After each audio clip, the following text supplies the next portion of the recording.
Olá pessoal, tudo bem? Estamos aí mais um programa da série de Apocalipse, né? Estamos Isso falando aí. das igrejas do Apocalipse. Hoje é o episódio número 5, né? Isso, a quarta igreja, o episódio número 5, porque nós tivemos uma introdução. Exatamente. E hoje a gente vai falar sobre a igreja de Tiatira. Tiatira, uma igreja jóia para falar. Isso, eu sou a Daisy. Eu sou o Fábio, eu sou capelão de empresas. E eu sou tradutora, editora, revisora, autora, enfim, um monte de coisa. Tudo relacionado a esse trabalho editorial. É isso aí. Aí antes que a gente esqueça, tem que pegar caneta, papel, se você quer estudar a palavra de Deus com a gente, A né? Bíblia, claro. Com né? certeza. E a gente vai poder... Aliás, a gente já disponibilizou para vocês um conteúdo já resumido lá no Instagram, na nossa conta, @crescer e frutificar, tá bom? Lá você vai ter... eu sempre penso em slide... Carrosséis. Carrosséis, isso. Tem um carrossel específico sobre a igreja de Tiatira, né? Isso, exatamente. Tem todo o conteúdo a respeito do Apocalipse, que nós fizemos uma série que já encerrou. Tá lá, então, no @crescer e frutificar. Segue a gente. Aqui você não pode se esquecer de curtir o vídeo, de deixar um comentário, né, respondendo as perguntas que a gente faz, interagindo com a gente e de compartilhar com seus amigos também. Além de colocar o sininho também, porque ajuda a você ser notificado quando tiver com um vídeo novo. E no Spotify, o que faz? No Spotify, agora você me deixou com dúvida. Como é que a gente faz no Spotify? Você pode curtir também e você pode deixar um comentário, uma pergunta também no Spotify. Sabia que você pode fazer isso? Se você se inscreve no Spotify, você também recebe notificação que tem um episódio novo. Isso aí. É isso aí. Então vamos falar da igreja de Tiatira, que é uma igreja diferente aqui, porque ela tem algumas similaridades com outras igrejas, mas ela tem umas particularidades bem interessantes, né? E é interessante porque essa carta é a mais longa de todas as cartas às 7 igrejas do Apocalipse. Exatamente. Né? Não significa que é a mais importante, mas que tem mais assunto para ser tratado. E são assuntos bem interessantes mesmo, com muitas similaridades com o que a gente passa hoje em dia. Você não quer ler pra gente? Vamos ler. Vamos lá, gente. Apocalipse 2, do 18 ao 29. Apocalipse 2, 18 a 29. Só lembrando que Jesus ele não está, por causa da questão da quantidade de assunto, do conteúdo, que ser maior, não quer dizer que ele está chamando mais a atenção da igreja. É que ele tem mais coisas a falar a essa igreja, né? Então... Isso. E você vai ler na Nova Almeida atualizada, tá, pessoal? Exatamente. Muito bem, Apocalipse capítulo 2, versículo 18 diz assim a palavra de Deus. Ao anjo da igreja em Tiatira escreva: estas coisas diz o Filho de Deus, que tem os olhos como chama de fogo e os pés semelhantes ao bronze polido. Conheço as obras que você realiza, o seu amor, a sua fé, o seu serviço, a sua perseverança e as suas últimas obras, mais numerosas do que as primeiras. Tenho, porém, contra você o fato de você tolerar que essa mulher, Jezebel, que se declara profetiza, não somente ensine, mas ainda seduz os meus servos a praticar a prostituição e a comer coisas sacrificadas aos ídolos. Dei-lhe tempo para que se arrependesse, porém ela não quer se arrepender da sua imoralidade. Eis que farei com que fique acamada e trarei grande tribulação aos que com ela adulteram, caso não se arrependam das obras que ela incita. Matarei os seus filhos, e todas as igrejas saberão que eu sou aquele que sonda mentes e corações, e retribuirei a cada um de vocês, segundo as suas obras. Digo, porém, aos demais de Tiatira, a todos aqueles que não seguem esta doutrina e que não conheceram, como eles dizem, as coisas profundas de Satanás. Não porei outra carga sobre vocês. Então somente conservem o que vocês têm, até que eu venha. Ao vencedor que guardar até o fim as minhas obras, eu lhes darei autoridade sobre as nações, e com cetro de ferro as governará e as reduzirá a pedaços como se fossem objetos de barro. Assim como também eu recebi a autoridade do meu Pai, eu lhes darei ainda a estrela da manhã. Quem tem ouvidos, ouça o que o Espírito diz às igrejas. É uma mensagem dura essa daqui, né? Ela começa de uma maneira diferente, que parece ela bem elogioso, né? Bem elogiosa e parece que tá tudo bem, inicialmente, né? Inicialmente. Não, Jesus sempre é assim, ele é amoroso, ele vai falar dos problemas em nós que precisam ser corrigidos, mas ele começa falando das coisas boas, e aqui nessa igreja, com essa igreja não é diferente, né? Mas então vamos falar primeiro da cidade de Tiatira, né? Sim. Porque é importante a gente dar para vocês, então, esse contexto.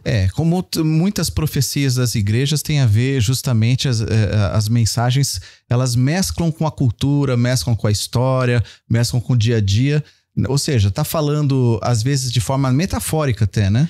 Na realidade, aqui para essas 7 igrejas, as mensagens têm tudo a ver com a cultura da região, Sim. Com as coisas que a igreja estava enfrentando no contexto, no ambiente que ela vivia, né? Exatamente. Então, vamos lá. Tiatira. Tiatira não é uma das principais cidades da região da Ásia, né? Não, ela, assim, comparada com as igrejas de Pérgamo, de Éfeso, de Esmirna, ela é menor. Ela é menor, não é tão importante, não tem aquela biblioteca, Isso. Não é a capital, mas é uma cidade que tem uma importância, não só aqui no caso da igreja, mas ela tem parece que um comércio forte, né? É interessante, se vocês procurarem vídeos no YouTube a respeito de Tiatira, é a cidade onde você menos encontra ruínas. Sim. É só tipo uma praça central ali com algumas coisas e não muitas, mas não quer dizer que não haja, é que construíram em cima sem estar observando, né? Enquanto as outras cidades não, elas têm mais coisas, até para a gente descobrir a respeito de como que era a vida. E Tiatira não, ela realmente... As evidências arqueológicas da cidade são bem poucas. Sim, mas a gente sabe historicamente que ela é uma cidade que tem um comércio, ou seja, existem segmentos de comércio que se juntam formando como se fosse um sindicato, né? Um grupo. É mais forte na realidade do que um sindicato. Ele era chamado, gente, de guilda, tá? O que são essas guildas? São associações de profissionais. E essas associações de profissionais, elas estavam espalhadas por todo o Império Romano. E isso, inclusive, lá na Palestina, né? De Jesus também tinha guildas de judeus. Claro que entre os judeus, as suas guildas funcionavam diferente das guildas pagãs. Por quê? Porque toda guilda pagã, ou associação de profissionais pagãos, né? Ela tinha o seu deus patrono. E acima de todos esses deuses patronos estava Apolo, que era chamado de filho de Deus. Sim. Não o Apolo que andava com Paulo. Paulo, Priscila, Áquila, né? Não é esse Apolo, tá? Mas era o deus Apolo, né? Exatamente. Então, assim, se vocês quiserem ter uma ideia do poder que essas guildas tinham no Império Romano, leiam lá em Atos 19, 23 a 27. Repetindo, Atos 19, 23 a 27. Lá nós vemos um caso que aconteceu em Éfeso. Típico, né? Porque paralisou a cidade, né? Isso.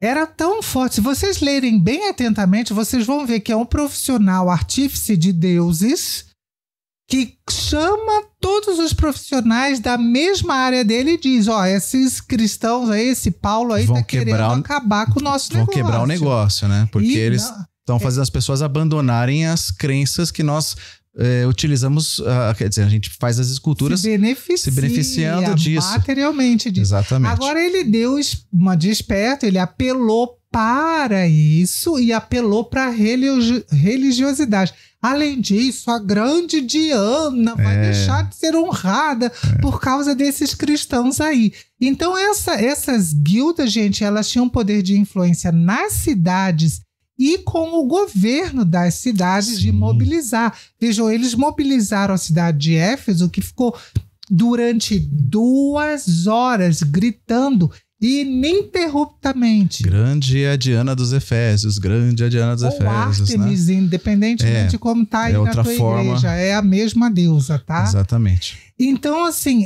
era realmente muito forte. E o que precisava para fazer parte dessas guildas? Precisava atuar naquele campo de trabalho, né? Naquele segmento. Sim, você tinha que ser, né, daquela profissão. Uma guilda que era muito forte lá era dos artífices de bronze. Isso vai ser bem importante aqui pra gente, tá?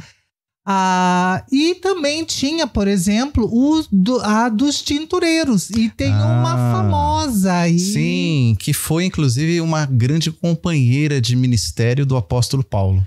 Olha, ela assim foi usada por Deus. Paulo chega em Filipos, ele vai pregar na beira do rio, esperando que ali na beira do rio haja um lugar de reunião de oração. Começa a pregar para um grupo de mulheres que estava ali, e entre elas estava Lídia. E ela tá provavelmente ali fazendo algum trabalho, vendendo alguma coisa. Por quê? O que ela vendia? Ela vendia tecidos da cor púrpura, que é mais ou menos essa cor da camisa do Fábio, um pouco mais escuro. É um roxo mais escuro, digamos assim. Que era sempre, e durante muitos séculos, gente, essa foi uma cor associada à nobreza. Nobreza, exatamente. Né? Claro. Rei Fábio. Mas assim... quem tá no Spotify, gente, ele tá com uma camisa roxa, tá? Mais clara do que o púrpura, mas... É porque era uma cor difícil de ser atingida, né? Isso, e eles tinham uma técnica lá em Tiatira que eles conseguiam extrair essa... Isso é uma informação importantíssima, ou seja, existe uma tecnologia nessa cidade, né? E é uma tecnologia que vai mexer com a estrutura e vai mexer com a questão econômica também da cidade, né?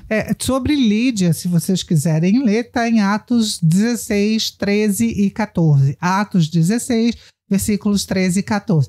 E é interessante, então, o que você falou. Claro, né? Para fazer parte de uma guilda, você tinha que ser um profissional naquela área. Tintureiro, artífice de bronze. Qualquer profissão, vamos dizer assim, com tecnologia. Como é que fala quem mexe com o para fazer vaso? Oleiro. Eu tô pensando na palavra em inglês, por causa, né? Enfim. Até lembro um personagem famoso aí, quem sabe como é que se chama, mas enfim. Então, tinha várias dessas na cidade. Então, para você fazer parte, né, sendo um dos profissionais, você tinha que participar das reuniões, né? Como toda associação profissional. Tem as reuniões para tomar decisões. E o que era feito durante essas reuniões? A produção cultual, tá? E era feito sacrifícios aos ídolos, que as comidas eram sacrificadas aos ídolos e eram depois consumidas pelas pessoas que participavam da reunião. Exato. A ideia, no fundo, o que é? É você poder chamar a virtude dos deuses, ou você fazer o apelo aos deuses para que, vamos dizer, aquele negócio prosperasse, né? Então, por exemplo, a questão da cultura da prostituição, mas o que tem a ver cultura da prostituição com trabalho? O que tem a ver com resultado, com economia? É porque a prostituição dá a ideia de que o sexo gera filhos, fertilidade, né? E, portanto, você está fazendo um culto, ou seja, espiritualizando a fertilidade no sentido de negócios, e você está atraindo para os seus negócios a ideia que os deuses vão, com isso, vão se agradar. É tipo uma barganha com os deuses, né? Eu te agrado, você me agrada, enfim, né? Então é uma atitude, é uma ação religiosa, por incrível que pareça, mas o sexo, e inclusive todo tipo de sexo, aliás, a expressão que a gente tem que tomar cuidado quando fala aqui nas redes sociais, né? Vou fazer um cortezinho rápido. Aí mas a expressão... A produção vai ter que fazer um pizinho, alguma coisa para cortar. Mas é uma palavra que tem uma conotação hoje, de certa maneira, pejorativa, mas começou através do deus do vinho, que é o deus Baco, né? E daí vem a palavra banal, né? Então, ficou, acho que pior do que você falou. Assim, talvez né, não fique tão forte. Mas vem dessa ideia, porque havia muitas bebidas, muito consumo de vinho, e por causa disso, prostituição. Ok, então esse é o contexto, né, da cidade cultural, profissional, comercial, religioso, todo esse contexto nós estamos dando aqui para você. Agora vamos falar de como Jesus se apresenta nessa carta, porque a gente nunca presta atenção, porque tem a ver com tudo isso que a gente falou aqui. Sim, e ele se apresenta de uma maneira muito diferente, porque é a primeira vez que ele fala que ele é o Filho de Deus. Aliás, no Apocalipse é a única vez. É a única vez, é verdade. Que ele fala Filho de Deus. Filho de Deus. Sim, e depois ele apresenta de outra forma também. E por quê? Por quê? Porque Apolo, que era o grande patrono das guildas comerciais, era chamado de Filho de Deus. Então, o verdadeiro Filho de Deus está se apresentando. O verdadeiro Filho do verdadeiro Deus está falando com vocês agora. Esqueçam do medo que vocês têm de Apolo. Isso, o medo e o medo de perder alguma coisa, né? Porque se Apolo é o Deus que favorece, o verdadeiro Deus aqui tem umas palavras para serem ditas para aquela igreja. Porque a igreja também tem profissionais, a igreja tem famílias, a igreja tem toda... Não tem como, né? Vai Exatamente. Porque ninguém vive de luz, irmãos. Ninguém vive de vento. A amostra da sociedade você encontra na igreja, gente. E aqui é uma mensagem interessante, a gente começar a prestar atenção que é natural que haja uma tendência à igreja, por serem homens, de reproduzir a sua própria cultura dentro da fé, se não tiver o cuidado de entender os erros da sua cultura e fazer uma seleção. Veja bem, cultuar Deus com relação à sua expressão cultural, de maneira, né, pode ser artística, pode ser na linguagem, pode ser no estilo do culto, mas em relação ao pecado da sua cultura, isso tem que ser filtrado, isso tem que ser percebido, isso tem que ser conhecido diante dos olhos dos cristãos. Você teve uma experiência bem sui generis quando você teve no Instituto Haggai Internacional, que na época ainda era em Singapura, né? Sim. Com pessoas de várias nações do mundo considerado terceiro mundo, né? E quando foi o culto dirigido pelos africanos. Sim. Eu lembro, gente, isso foi em 2005, né? 2005, a gente já tinha internet, né? Era muito difícil, mas a gente conseguiu se comunicar. O quanto que ele estava animado de ter visto os irmãos com aquelas roupas coloridas, comuns a vários países da África. Cantando nos ritmos. De forma linda, né? Uma expressão cultural maravilhosa, louvando a Deus com todo o seu jeito de ser. Aquilo era maravilhoso. Nós estivemos em cultos na Inglaterra, estivemos em cultos na Alemanha. São cultos diferentes daqui do Brasil, justamente pelos diferentes contextos culturais. Não tem nada mais espiritual, menos espiritual, mais certo, menos certo. Não. São as diferentes expressões culturais louvando a Deus. Mas é o que você falou. Há uma certa cultura que, se você trouxer para dentro da igreja, você está trazendo pecado. E era isso que estava acontecendo aqui. Mas eu já estou me antecipando. Calma. Porque Jesus se apresentou primeiro como Filho de Deus. E que mais? Ele não parou por aí. Sim, ele tem um jeito de aparecer diferente, né? Diz aqui que ele tem, os olhos dele são diferentes. Deixa eu ver aqui, que eu tenho que achar com ele óculos. Eu preciso do segundo, meus outros olhos, né? Vamos lá. Onde é que tá? Eu farei... Me ajude aqui. 18. O anjo escreve, diz o Filho de Deus, tem os olhos como chama de fogo e os pés semelhantes ao bronze polido. Que interessante isso aqui, porque parece um mistério. Mas no final é fácil de entender, né? Porque a chama no olhar... O fogo, gente, é uma coisa que a gente não tem dificuldade de ver na Bíblia, que o fogo é falado sobre ele como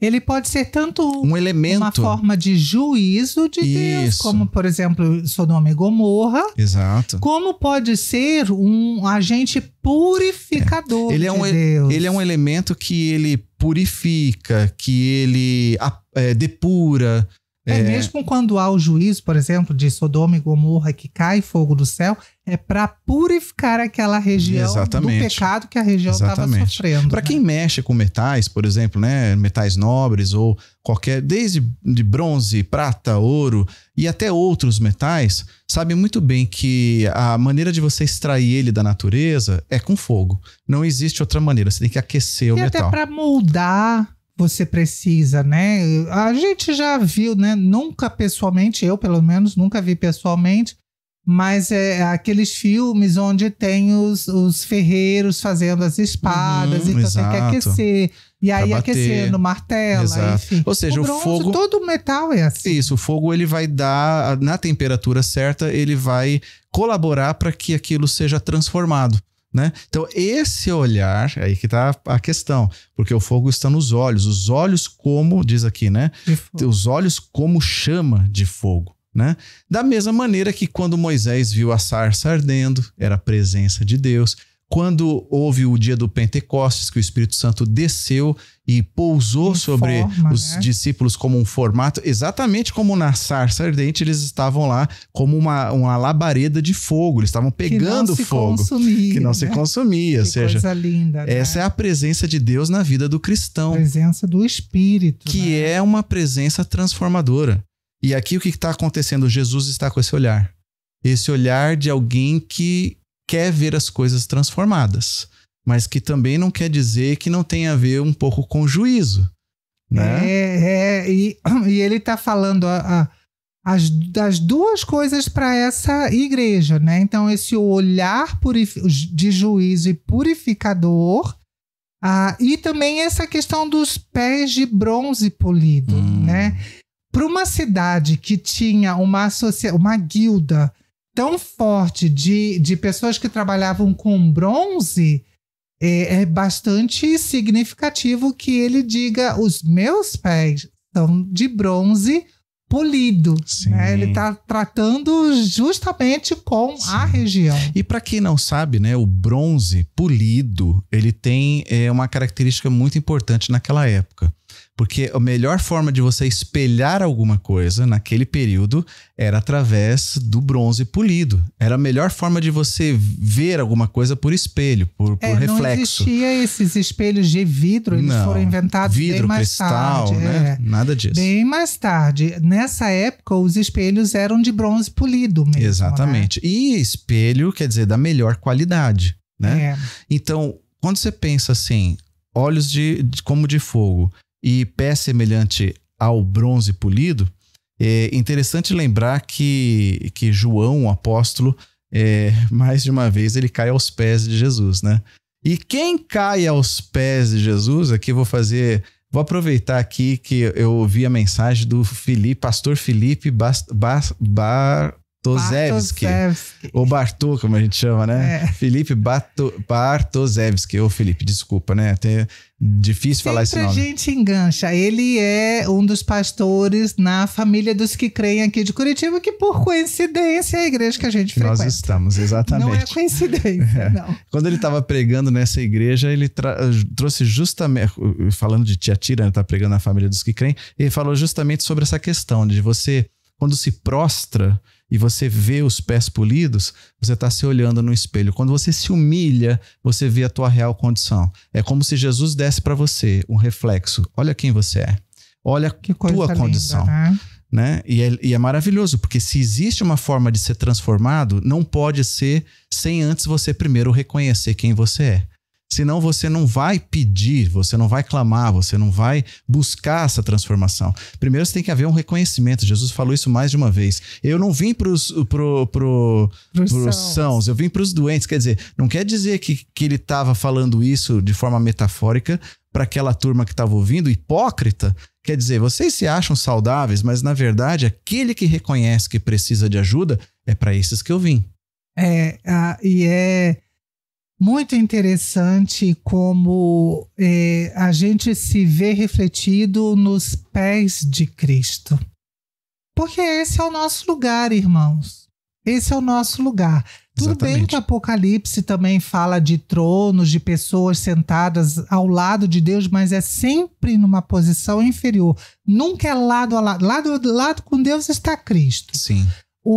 Todos os 24 anciãos, os anjos, eles estão debaixo desse trono de Deus. Sim. Os santos que oram, porque esse é o nosso lugar, irmãos. E todos eles se prostram. Esse lugar já é exaltado, tá? Esse é um lugar exaltado. Estar aos pés de Cristo é ser exaltado. E a maneira bonita como fala justamente desses que estão à presença de Deus, né? Tanto os anciãos quanto os animais, né?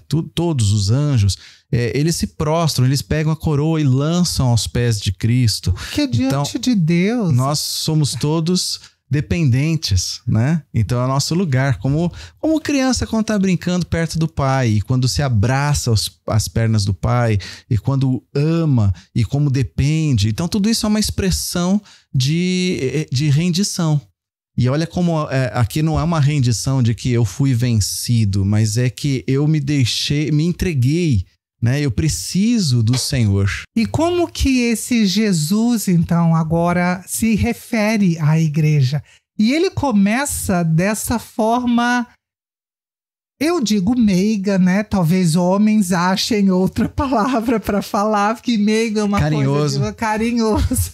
Né? Que é o jeito de mulher falar as coisas, e graças a Deus, né? Que tem o jeito de mulher e o jeito de homem de falar essas coisas. Sim. Mas ele fala, na minha versão está dizendo assim: sei de tudo que você faz, vi seu amor, sua fé, seu serviço e sua perseverança, e observei como você tem crescido em todas essas coisas. Que coisa mais linda! É interessante aqui, porque a igreja de Éfeso, por exemplo, ela era criticada porque tinha abandonado o primeiro amor. E Jesus fala que essa igreja ela tem amor. Eu falei qual? Não, é Éfeso. Só deixar claro, né? Ah, tá. Eu achei que eu tivesse confundido as coisas. A igreja de Éfeso tinha essa atitude, era criticada por Jesus. Isso, ela era criticada por Jesus porque tinha abandonado o primeiro amor. Mas Tiatira não. Jesus diz: eu vi o seu amor, e ele termina dizendo amor, fé e serviço, e ele diz: e eu vejo como você tem crescido nessas coisas. O interessante é que Jesus ele não está falando isso por lisonja, hein, gente? Cuidado. Ele não está falando isso como uma abertura para depois fazer uma crítica. É que a ordem que ele põe primeiro eu quero dizer aquilo que eu admiro em vocês. E é muito importante, gente, não tem lisonja da parte de Jesus. Ele sempre vai falar a verdade. Então, se ele te faz um elogio, é porque realmente essa é a forma dele te ver. Mas pode ter certeza que pode ter uma crítica ali também. Em seguida, tem duas igrejas, por exemplo, que Jesus não critica, que ele, bem pelo contrário, pela própria dificuldade que elas enfrentam, ele consola essas igrejas. Então, essa igreja aqui, Jesus diz: puxa, olha, que é muito bonito em vocês. Veja, Paulo fala que a fé, a esperança e o amor são 3 coisas que permanecem em 1 Coríntios 13, tá? Essas coisas você vai levar para a eternidade. Das 3, Jesus disse que essa igreja tem 2, o amor e a fé. O serviço, irmãos, a gente não leva daqui o serviço que prestou aqui, mas a gente vai, glória a Deus, continuar servindo a Deus na eternidade. Sim. Eu ia falar no céu, mas né, na eternidade, do outro lado dessa novos céus e nova terra. Sim, e outra coisa, a gente tem que observar que Jesus ele consegue ter o olhar para as duas coisas sem que uma coisa anule a outra. Ou seja, ele olha as nossas qualidades, olha os nossos problemas, as nossas falhas, e ele consegue trabalhar as duas dizendo assim, não é porque você falhou que eu estou diminuindo aquilo que você está fazendo certo. Eu não estou chateado no sentido de você... olha, você estragou tudo. Mal, né? Você estragou tudo, não é isso. Essa é uma tendência do ser humano. Exatamente, né? é uma tendência do ser humano. Da mesma forma... Quando a pessoa faz uma coisa de errado, né, isso é muito comum acontecer entre casal, né? Você esquece de todo o bem que o teu cônjuge faz pra você e fica focando no mal. Com Jesus não tem isso. Não tem Com isso. a noiva dele, ele não faz assim. Sim, e da mesma maneira, quando ele tá olhando as qualidades, ele não tá fechando os olhos. Porque isso também é uma tendência humana, né? Quer dizer, você fica polarizando as coisas. Tem um momento que eu tô chateado, tem um momento que eu tô feliz. Mas com Jesus não tem esses momentos, ele consegue ver as duas coisas e ele é honesto com as duas coisas.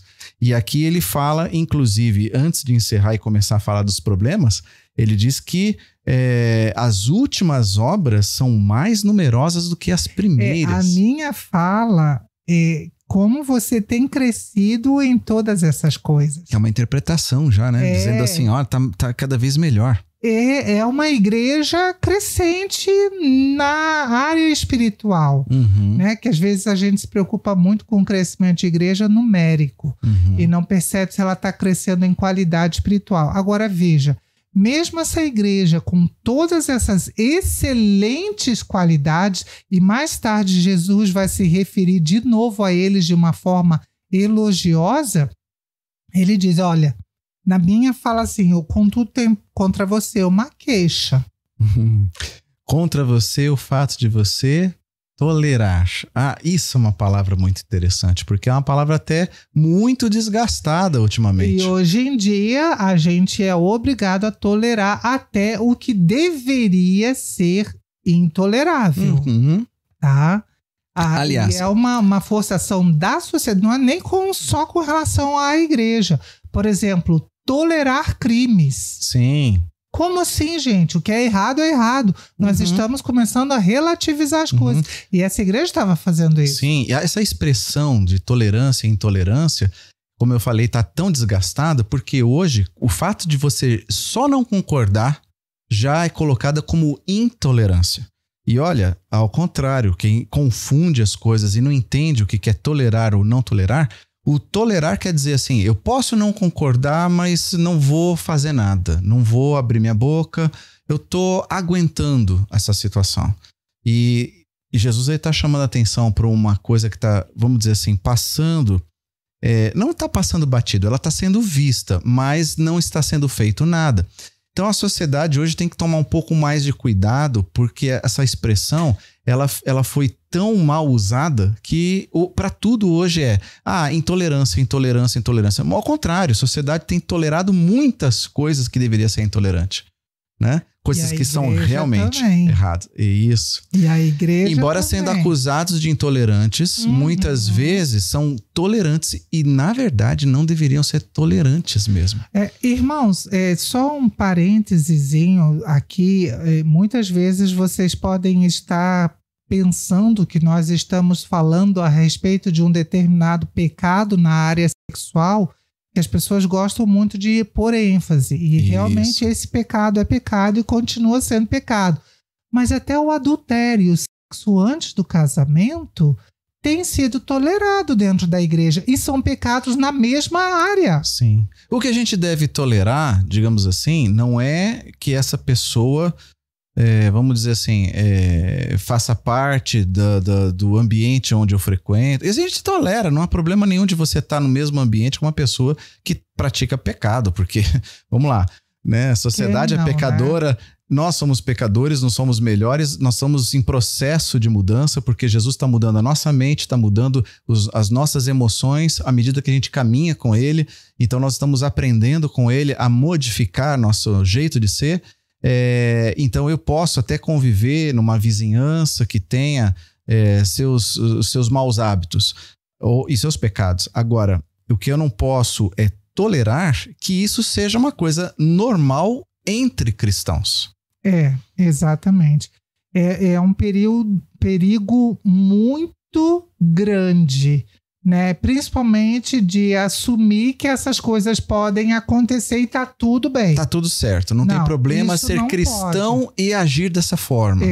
Não pode. Bom, e a tolerância que nós estamos falando aqui é sobre a tal da profetisa Jezabel. É um nome assim já preocupante, porque a história de Jezabel na Bíblia não é qualquer história.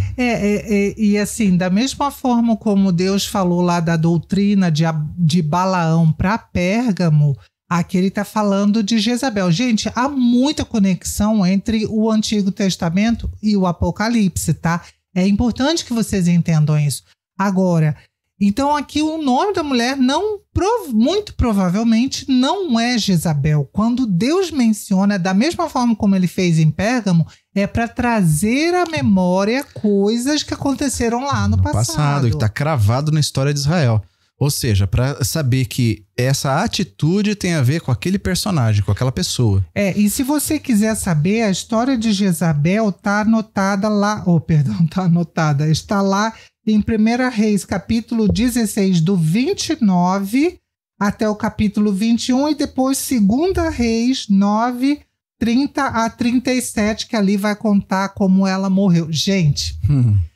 Essa mulher, assim, ela é o símbolo bíblico de tudo que uma mulher não deve ser. Ela é o antítipo da mulher de Provérbios virtuosa. 31. O contrário. Ela é totalmente o contrário. É uma mulher trabalhadora, não tem a menor dúvida. Religiosa, também não tem a menor dúvida. Influente. Cuidadora do marido. Sim. Não tem a menor dúvida disso. Uma conservadora. Pois é. Só que não, né? Gente, essa mulher, para começar, Acabe casou com ela. Ela não era de origem israelita. Já foi feita uma aliança, então, com um rei estrangeiro para que houvesse paz entre o Reino do Norte e Israel. E esse reino que eu não me lembro agora se é Síria ou alguma coisa assim do tipo. E ela trouxe consigo a sua religião. O seu paganismo. E era tão forte que ela estava obliterando a religião do Deus de Israel. Explica aí. Obliterando, obscurecendo. Tem alguma palavra mais fácil? Eu estou com palavras muito difíceis. Hoje teu vocabulário, né, tá traduzindo aí coisas complicadas, então fica aí rico demais.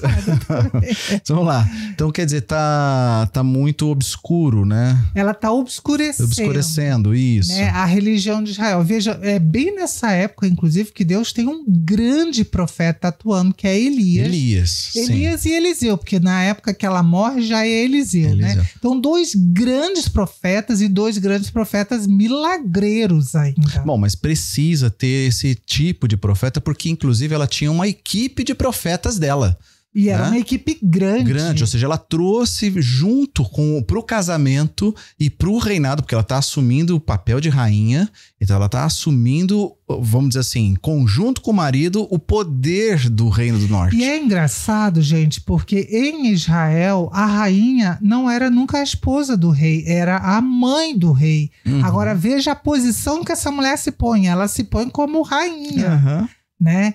E ela domina o marido dela e domina o povo de Israel. Completamente. É uma mulher muito poderosa e muito influente. Ela convenceu os israelitas a abandonarem Deus, a ponto de Elias achar que ele era o único. E depois Deus dizer, Elias, não é bem assim, tem mais 7.000 pessoas aí. Mas ela convenceu os israelitas a abandonarem Deus, se entregarem para o culto onde há a imoralidade sexual, vamos falar assim, né? Para se entregar a esse culto, às coisas sacrificadas aos ídolos, e os filhos eram sacrificados a esses deuses. Gente, nós estamos falando do povo escolhido de Deus fazendo essas coisas, convencidos por essa mulher de que essa era a verdadeira a religiosidade. Ou seja, havia um sincretismo religioso. Quando há até a situação de batalha que Acabe, o marido dela, vai morrer, ele está numa aliança com Josafá, que é do Reino do Sul, um descendente de Davi, um homem de Deus e tudo mais, e eles vão sair para a guerra. Josafá diz, não quero sair para a guerra sem antes ouvir os profetas de Deus. E tinha profetas de Deus dentro do palácio de Acabe, sustentados por Acabe. Adivinha o que eles iam falar? Tudo que Acabe queria. Exatamente. Né? Era o que era normal. Sim. E aí Josafá fica desconfiado. Ele diz, tem uma coisa errada aí. Mas só tem esses profetas. Aí Acabe manda chamar um outro profeta de Deus. Veja que não era Elias, que Elias não era profeta do palácio. Ele manda chamar o tal do Micaías, que é o único que fala a verdade de Deus e paga com a própria vida por isso. Acabe tem noção. Sim, né? ele Só tem que noção. ele tá tentando contornar situações. E o povo de Israel, veja, então, havia profetas de Baal e Astarote sendo cultuados e profetas sendo mantidos pelo palácio e profetas de Deus sendo mantidos pelo palácio. Sim, e aí nós temos um problema, porque Acabe também é um cara que cede. Ele não confronta, ele não quer fazer uma mudança, por isso Micaías é morto, por isso que acontece, entre outras coisas. Aliás, uma das histórias mais tenebrosas que Jezabel foi a protagonista, né? Foi o fato da vinha de Nabote, que é um absurdo, né? O rei, de repente, queria comprar a vinha do cara e o cara diz, eu não quero vender. E não podia, né? As sim, propriedades eram familiares, intransferíveis, né? E se não é da mesma tribo, não podia passar. Aí o que acontece? Ele volta pra casa e diz, Jezabel diz, então pode deixar comigo que eu resolvo. E ela trama uma acusação contra Nabote para matar o cara, para pegar as terras dele. Quer dizer, e ela volta quase que com um sorriso no rosto, dizendo assim, já resolvi o teu problema. Gente, agora pensa que Jesus está comparando essa mulher da igreja de Tiatira com essa mulher horrorosa que a gente está falando aqui. Que coisas graves. E olha... E é uma liderança. Acusa, é uma liderança. É uma liderança. É uma mulher dentro da liderança da igreja. O problema não é a mulher ser liderança, tá, gente? O problema é a mulher ser uma Jezabel na liderança. Exatamente. Tá? Então, porque a gente não vê Jesus criticando aqui pelo fato de ser mulher. Não, você não teria que criticar muitos homens, né? Vamos lá. Porque não é o gênero a questão é o comportamento. E o que ele fala aqui é que ela ensina os filhos de Deus a cometer imoralidade sexual e a comer alimentos oferecidos aos ídolos. Como que isso se liga a tudo que a gente viu de contexto? Como que isso se liga? Lembra que a gente falou que nas guildas as pessoas tinham que praticar esses cultos onde há essa, enfim, imoralidade sexual, vamos falar dessa forma, e esse culto? Os cristãos não estavam querendo participar. Mas estão fazendo... Mas com isso, quando você não participa das reuniões, o que acontece? Você, em algum momento, é desligado da associação. Sim. Se você é desligado da associação, fica difícil de você exercer a sua profissão e se sustentar. Mas uma profetisa, nesse caso, vai fazer o quê? Ela vai trazer mensagens que desvirtuam, porque aqui ela é uma profetisa que... É engraçado que Jesus diz que ela se diz profetisa. Sim. Jesus não a chama de profetisa. Mas ela está na posição de uma profeta. Não, a igreja a considera, inclusive. Exatamente. Só que ela induz eles às práticas. Então, quer dizer, qual é o conteúdo do ensinamento dela? Porque esse é o papel dela, ela tá ali ensinando. Papel profético, gente, é esse, relativizando, né, ali no caso. Sim, mas a ideia é você tá dando uma didática daquilo que é errado, mostrando que não é tão errado assim. É aquele negócio de ficar... Não, a gente acha que isso não tá certo, mas veja, e aquele negócio que vem, assim diz o Senhor... Quando entra alguém na igreja dizendo assim diz o Senhor, as pessoas tendem normalmente a baixar a cabeça. Bom, se Deus falou, vamos ouvir. Mas a gente tem que testar essas profecias. Elas vão contra a palavra de Deus? Elas estão me incentivando a pecar? Então isso não pode ser de Deus. Mas quando a coisa é mesclada com a cultura, mesclado com poderes, é mesclado, ou seja, tá tudo meio misturado com o que existe na região. As pessoas não abrem os olhos para isso e são permissivas porque não estão fazendo esse filtro. O que acontece? Essa liderança tóxica, é uma liderança tóxica e ela abusa das pessoas, ela manipula pessoas, ela faz com que a igreja vá a pecado, vai agir com o pecado. Veja bem, o que aconteceu com Elias ao longo do ministério dele, que foi levantado por Deus para enfrentar essa mulher, é que Elias chegou num ponto... Era o marido dela. E o marido, né? Mas ela chegou... Porque ela era, vamos dizer assim, dos dois ela era a pior, né? A gente sabe. Sim, ela era manipuladora. Ela é a que estava no comando mesmo. Então, Elias, ele chegou ao ponto, porque quando ele foi testar os profetas dela, diante do povo para dizer, nós vamos aqui mostrar o que é verdade, o que não é, para que Israel saiba quem é o Senhor. E aí, lógico que eles falharam, Elias foi abençoado, a oferta foi queimada, caiu do céu. Caiu do céu. Qual a consequência? Ele passou a espada nos profetas, mas a partir daquele momento, Jezabel ficou com tanto ódio dele que prometeu que ele iria ser destroçado por ela. E muita gente que ele não teve medo dos 830 profetas, mas teve medo dela, né? Porque ele fugiu. Então, porque muita gente acredita que Elias entrou em depressão. Eu estava relendo os textos, eu estava percebendo uma coisa. Eu não vejo isso como um aspecto tão depressivo, a atitude dele, quanto, na verdade, uma pessoa que chegou ao esgotamento. Ele está esgotado.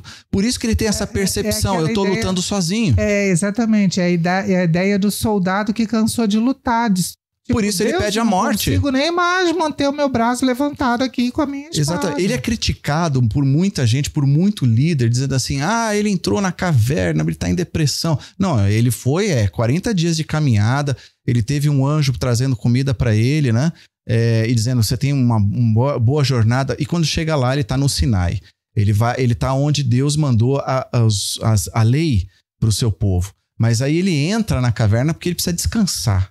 Agora, ele é acordado por Deus. Ele é levado para frente da caverna, onde ele vê coisas estrondosas, mas de repente uma voz suave. Porque esse homem, ele está aos cacos, ele está totalmente, emocionalmente exausto. É o que lideranças tóxicas fazem. Exato. Olha, e quanta gente a gente conhece assim, que já passou por esse tipo de experiência de liderança tóxica e sofre até hoje com exaustão. E às vezes a exaustão é física, mas também espiritual. Sim. Até exaustão espiritual. É difícil você viver o cristianismo num meio que se diz cristão e você está lutando para tentar reverter a situação. Porque as pessoas estão confusas e se você não fizer nada, até você vai ser permissivo. Vai chegar uma hora que você... Tudo bem, né? Tá bom, faz o teu jeito. E isso vai ser um prejuízo para todos. Não tem esse negócio de você ser neutro. Você tem que tomar uma atitude. Por isso a crítica de Jesus. Vocês estão sendo permissivos. Aliás, perdão, tolerantes. Né? Não é que eles estão permitindo, mas estão tolerantes.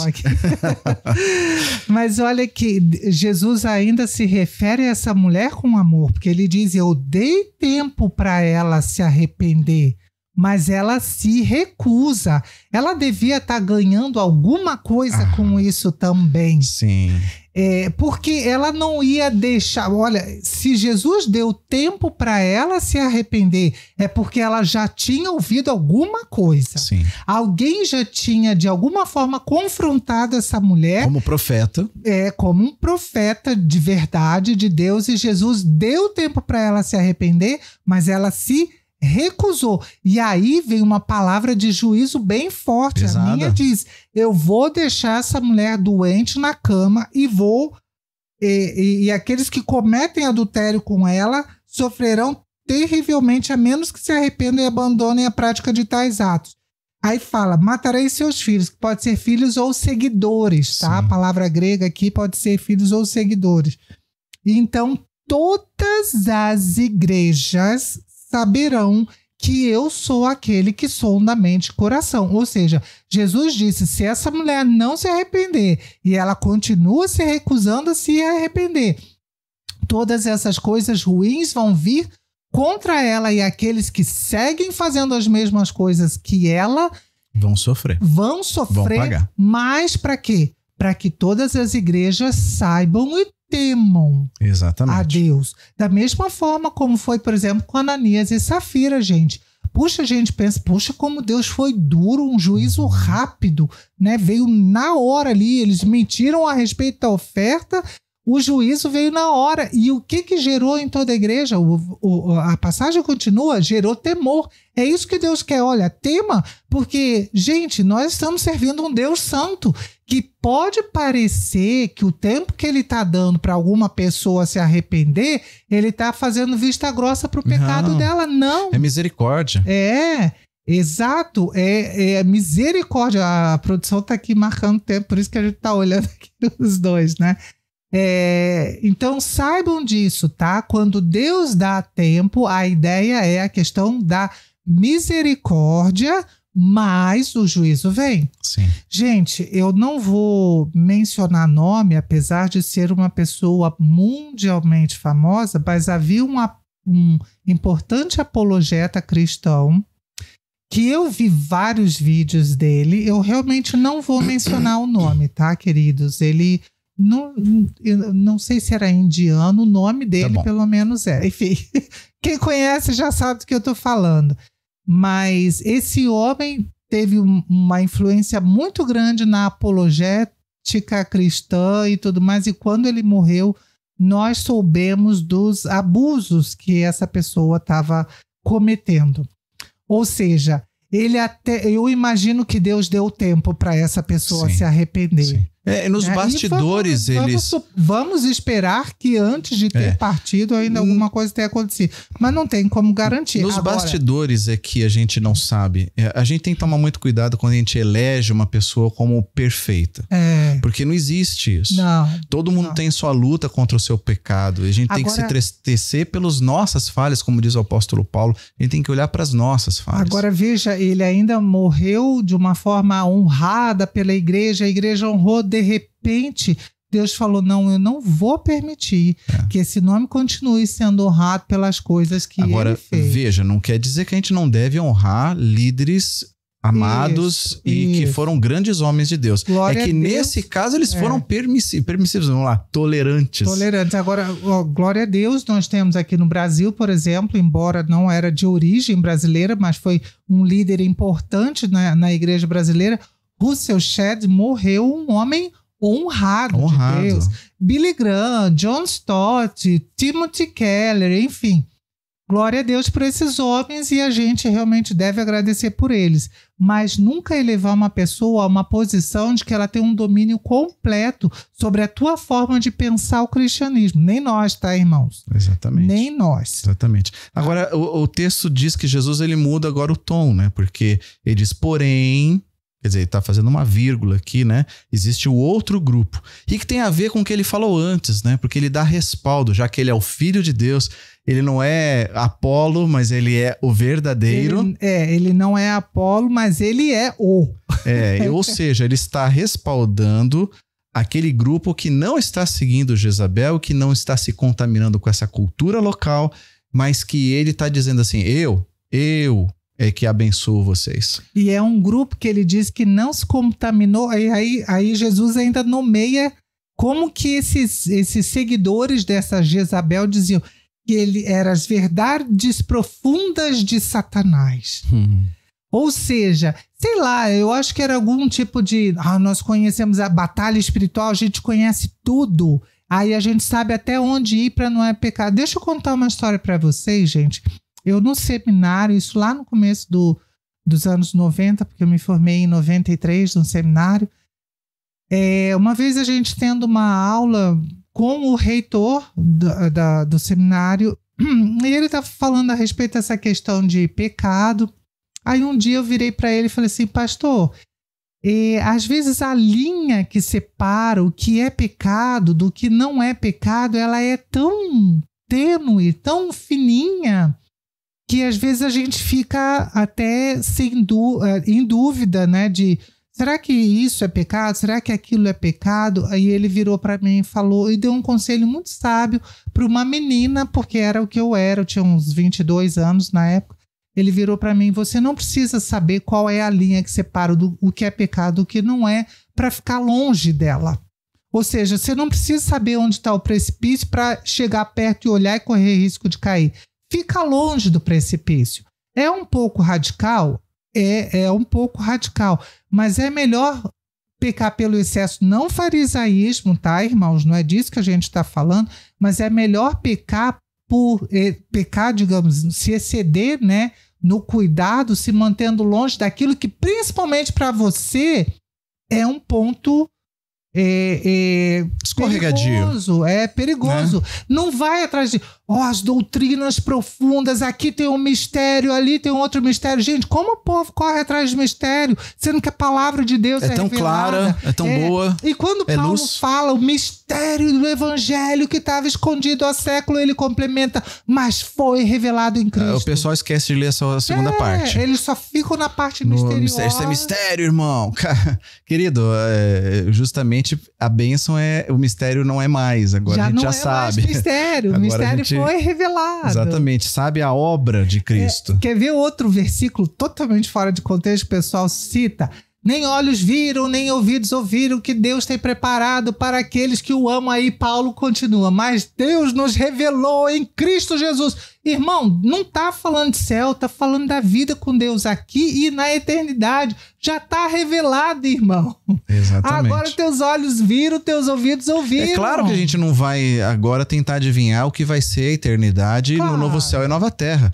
Mas nem é esse o nosso propósito aqui estudando Apocalipse. Mas o texto ali tá apontando o quê? Que a gente tem que ter esse coração aberto, que Deus nos abençoou revelando as coisas. Então muito cuidado com essas histórias de foi revelado. E tem gente mistério. Que adora esse tipo de coisa. Veja, Jesus está chamando de ensino diabólico. Voltamos aqui a citar aquelas pessoas que dizem que se você aprender hebraico, você vai ver coisas a mais que ninguém vê, que estão escondidas. Querido, trabalho de tradução, é trabalhoso. Baita não trabalho. É qualquer um. Gente, eu traduzo do inglês. E não é todo mundo que sabe inglês que sabe traduzir. Vírgulas, traduz do inglês, traduz do hebraico. Não, o hebraico, assim, não é minha prática do dia a dia. Não é do dia a dia, mas... Eu tô falando da minha prática do dia a dia. Mas a capacidade, aí eu pergunto, você, por exemplo, tendo conhecimento, como eu tenho do hebraico... Usando as ferramentas Usando as ferramentas, que material, né? Trabalhoso.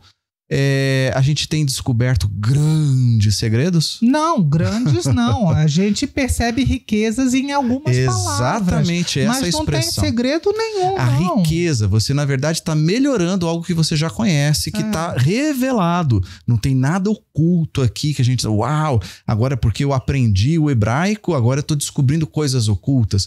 Muito cuidado com isso, hein? Muito cuidado, porque tem muito vigarista vendendo isso na internet. Muito cuidado mesmo.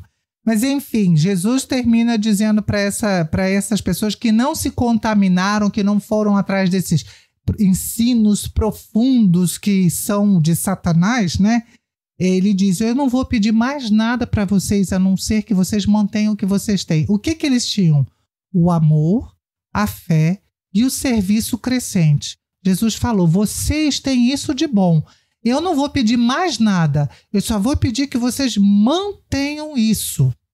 Tá? Exato. E outra coisa, me obedeçam até que eu venha. Porque hoje vocês são humilhados pelas associações profissionais da cidade de vocês. Mas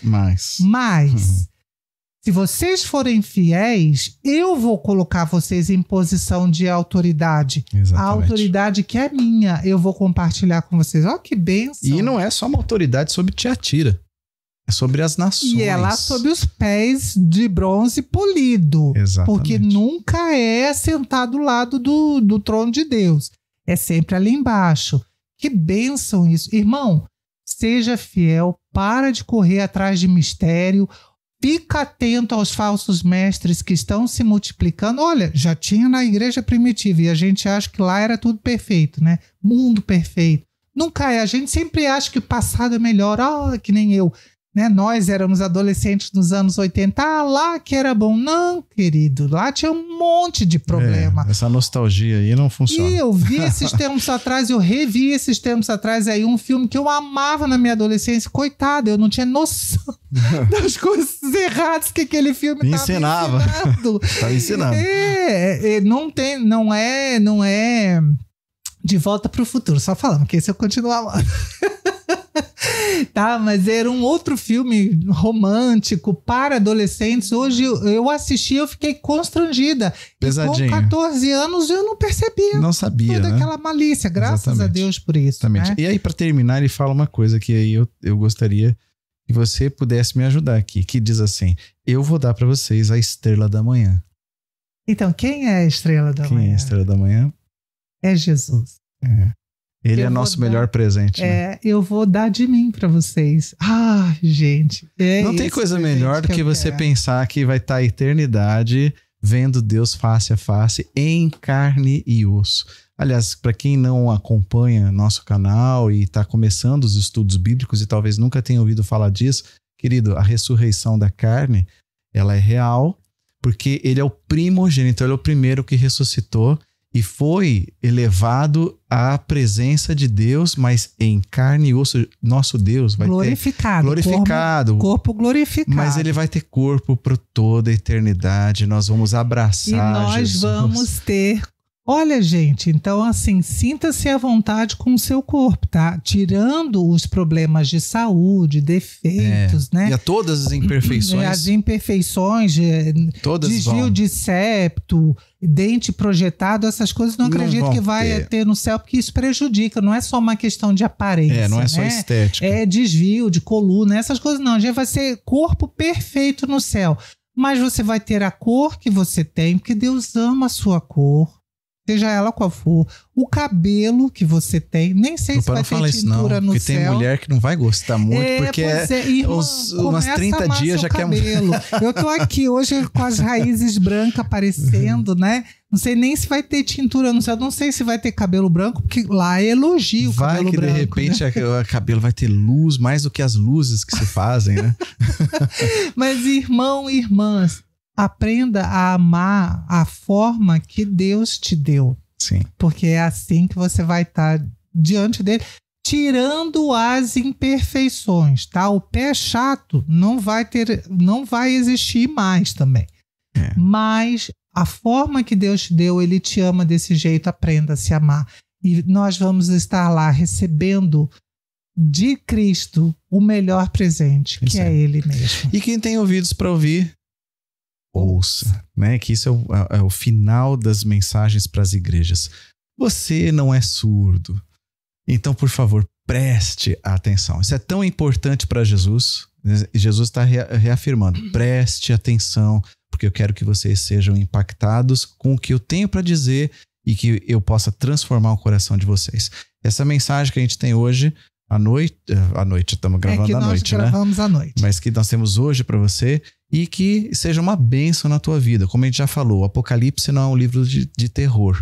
É um livro, na verdade, de bênção para a igreja, de alerta. É um livro de consolo. Ele vem... de esperança. Exatamente. Ele vem complementar a vida do cristão. Ele não vem trazer nenhum tipo de suspense e terror. E aí, irmão, gostou do vídeo? O que você acha? Já ouviu falar dessa história de mistério? Vem aqui que a gente tem grandes revelações. Conta aí como é que foi seus mistérios. Já passou por situações de manipulação dentro da igreja. Infelizmente está crescendo muito. Já passou por situações de esgotamento. Nós passamos por isso. Sim. Nós passamos. Irmãos, chegou a um ponto de eu ouvir da médica que se eu não mudasse, eu tinha 36 anos na época, que se eu não mudasse o meu estilo de vida, que no caso não era alimentação, era o estresse, porque o meu hormônio do estresse estava alto, ela falou, você pode ter um AVC ou um infarto a qualquer momento, mesmo que todo o restante do meu exame de sangue tivesse bom. Sim. E nós passamos lutando para fazer o certo, lutando para que modificasse uma cultura. Exato. Né? Mas... Então, lembre isso, conte os teus detalhes lá. Compartilha com a gente. Não precisa citar nome nem ninguém, isso, né? Mas só pra gente ver que existem cristãos que agora estão sendo renovados. Então é isso aí. Compartilha com seus amigos, se inscreve no canal, ativa o sininho lá no Spotify. Deixa o like, deixa o seu comentário. Conta pra gente a sua história também, irmão. É isso aí. Gente, muito obrigado. Obrigada. E até o próximo episódio. Deus abençoe. Amém. Até mais. Isso aí. Tchau, tchau. Tchau, tchau.